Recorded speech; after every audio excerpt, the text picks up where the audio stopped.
10টা বছৰে তেওঁ দুবাৰকৈ বিধানসভা সমষ্টিত তেওঁ বিধানসভা প্ৰতিনিধিত্ব কৰিছিলে।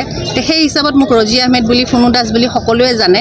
কিন্তু বাকী দুখন মোক তেওঁলোকৰ খুব নতুন পৰিচয়, কাৰণ কংগ্ৰেছৰ প্ৰাৰ্থীগৰাকী তেওঁ বকুৰ পৰা এইবাৰ ইয়াতে ইলেকশ্যন খেলিব আহিছে। ইচ্ছা কৰিলে তেওঁ বকুৰ পৰা 1 লাখ ভোট তেওঁ চমৰীয়ালৈকে গৈছে। ইচ্ছা কৰিলে তেওঁ তাতে খেলিব পাৰিলে হয় জেনেৰেলত, কিন্তু তেওঁ তাতে নেখেলি পেলাই আমাৰ হাজো সমষ্টিত আহিছে। এইটো কাৰণতে আহিছে কাৰণ তাতে দুলু আহমেদৰ সবল ভূমিকা আছে। দুলু আহমেদে বহুতখিনি ভোট তাতে কৰি থৈ দিছে, কংগ্ৰেছৰে হওক বা অন্য দলৰে হওক। তেওঁ আগৰবাৰ অসম জাতীয় পৰিষদৰ পৰা খেলিছিলে বা কংগ্ৰেছৰ মানে সবল ভোট তাতে এতিয়াও আছে দুলু আহমেদৰ নামত। তেওঁ সেই ভোটখিনিয়ে আদায় কৰিবৰ কাৰণে হয়তো ইয়াতে তেওঁ এইবাৰ নমিনেশ্যন দিব আহিছে। মই ভাবোঁ কিন্তু তেওঁ তাতে সফল নহ'ব। হাজোবাসীয়ে ৰাইজে মোক আদৰি ল'ব, সেইটো মই ৰাজনৈতিক জীৱনত প্ৰথম খোজ আপোনাৰ। হয়, ৰাজনীতিৰ জীৱনত মোৰ প্ৰথম খোজ। মই সমাজ সেৱা কৰি আহিছোঁ। ৰাজনীতিক ইমান জ্ঞান নাই, কিন্তু মই ৰাজনীতিৰ হিচাপত নহয়, সমাজৰ সেৱা কৰিব আহি যেতিয়া সমাজৰ জ্ঞান লৈ পেলাই মই ৰাজনীতি। কাৰ আশীৰ্বাদ লৈ আহিছে আপুনি? স্থানীয় সংঘ দিছে আজি। হয়।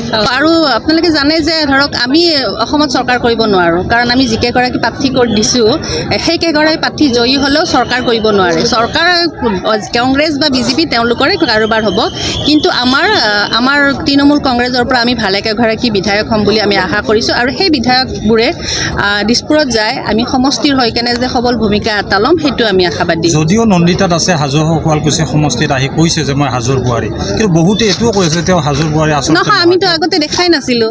আপোনালোকে নিজে কওক, সাংবাদিক ভাই বন্ধুসকলে, আপোনালোকেতো দুলু আহমেদৰ পত্নী বুলি মোক বহুত আগৰ পৰাই দেখি আছে।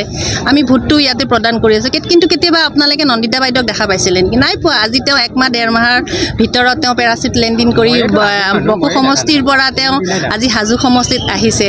সেইটো আপোনালোকে বিবেচনা কৰিব আৰু আমাৰ হাজোবাসী ৰাইজে বিবেচনা কৰি চাব যে কোনটো প্ৰাৰ্থীক তেওঁলোকে জয় কৰালে ভৱিষ্যতলৈকে হাজোখনৰ তেওঁলোকৰ দখলত থাকিব। সদ্য পদত্যাগী কংগ্ৰেছী নেতা ডক্টৰ পংকজ লোচন বৈশ্যই ইতিমধ্যে অভিযোগ কৰিছে যে সেইগৰাকী মহিলাই মিছাৰ আশ্ৰয় লৈ কিনে ঘূৰি ফুৰি আছে।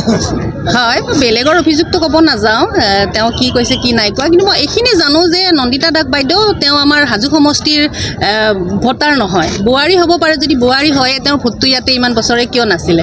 আমিতো প্ৰতি বছৰে ইয়াতে ভোট দিব আহোঁ, তেতিয়াতো তেওঁক দেখা নাছিলোঁ। তেওঁ বকো সমষ্টিত ভোট দি আছিলে। সেইটো হিচাপত দাদাৰ ভোট আছিলে, মোৰ ভোট আছে। আমি লোকেল প্ৰাৰ্থী, হাজোবাসী ৰাইজে লোকেল প্ৰাৰ্থীটোকে ভোট দিব। তেওঁ পেৰাচুট লেণ্ডিং কৰিছে বুলি ক'ব পাৰি। অন্য এটা কথা চৰ্চা চলিছে যে দুলু আহমেদৰ পত্নী তেওঁ SC ৰিজাৰ্ভেশ্যন সমষ্টিত কেনেকৈ টিকট পালে? সেইটো মই আপোনালোকক ক'ব বিচাৰোঁ। বহুতে ৰজি আহমেদ বুলি জানে। যিহেতু মই অন্য ধৰ্মৰ লগত বিয়া হোৱাৰ কাৰণে এটা মই নাম দিব লাগে, কিন্তু মই মোৰ ধৰ্মটোতো মই সলনি কৰা নাছিলোঁ। আৰু আমাৰ ইণ্ডিয়ান ল' হিচাপে ছোৱালী মানুহে নিজৰ মাক বাপেকৰ যিটো ধৰ্ম থাকে সেই ধৰ্মটো আজীৱন তেওঁ সংৰক্ষিত কৰিব পাৰে বা চলাই নিব পাৰে। আৰু কোনোবাই যদি নিবিচাৰে যে নাই মোৰ মা দেউতাৰ ধৰ্মটো ত্যাগ কৰিছে, এইটো তেওঁ নিজৰ কথা, কিন্তু ল' হিচাপে পাৰে। মই ল' হিচাপে মই SC এজনী ছোৱালী, মোৰ দেউতা পুতুল দাস, মোৰ মাৰ নাম মহেশ্বৰী দাস। মই জন্মসূত্ৰে SC বা মই জন্মসূত্ৰে হিন্দু। সেই হিচাপত মোৰ পূৰা অধিকাৰ আছে, মই SC সংৰক্ষিত মানে প্ৰাৰ্থিত্ব প্ৰদান কৰিব পাৰোঁ বুলি। শদিয়াৰ পৰা ধুবুৰীলৈ, বৰাকৰ পৰা ব্ৰহ্মপুত্ৰলৈ সকলোৰে মাজত চিনাকি এটা নাম প্ৰাতঃ টাইম।